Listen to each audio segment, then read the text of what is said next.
नांदेड संविधान क्रांती मोर्चाच्या वतीनं बऱ्याच दिवसापासून मोर्चा काढण्याचा प्रयत्न केला, कारण डॉक्टर बाबासाहेब आंबेडकरांच्या प्रती मध्य प्रदेशमधील ग्वालियर हायकोर्टातील वकील अनिल मिश्रा यांनी डॉक्टर बाबासाहेब आंबेडकरांचा अपमान करणारं वक्तव्य करून बाबासाहेबांना कमी लेखण्याचा प्रयत्न केला।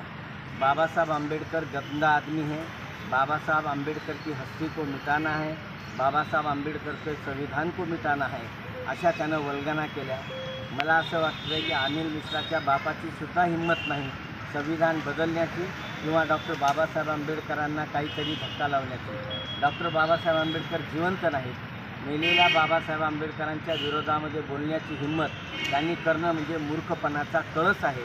त्याला कल्पना नसेल की डॉक्टर बाबासाहेब आंबेडकरांचे अनुयायी बाबासाहेब आंबेडकरांच्या नावासाठी, बाबासाहेब आंबेडकरांच्या शब्दासाठी आपल्या प्राणाची आहुतीसुद्धा द्यायला तयार आहेत। मला त्या अनिल मिश्राला फक्त सरदार वल्लभभाई पटेलचं एक वक्तव्य सांगायचं आहे की संविधान बदलण्यासाठी जेव्हा RSS धार्जिण्या लोकांनी डॉक्टर बाबासाहेब आंबेडकरांच्या ऐवजी हिंदुत्ववाद्याकडून संविधान लिहावं असं सांगितलं, तेव्हा सरदार वल्लभभाई पटेलांनी त्यांना सांगितलं की जिवंत बाबासाहेब आंबेडकर, म्हणजे बाबासाहेब मेल्याच्या नंतर ही चर्चा झाली होती।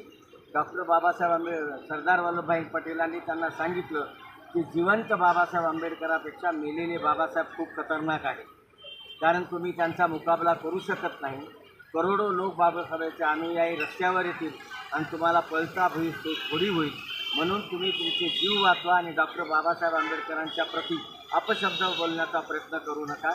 बाबासाहेब देशप्रेमी होते, बाबासाहेबांनी देश विघटित होणार नाही याची खूप काळजी घेतली होती। बाबासाहेबांनी आपल्या समाजासाठी आरक्षित मतदारसंघ मागितला होता, चीनासारखा त्यांनी वेगळा देश मागितला नाही। याच्यापेक्षा देशप्रेम बाबासाहेबांचं काय मोठं असू शकते हे या मूर्खांना कळायला पाहिजे।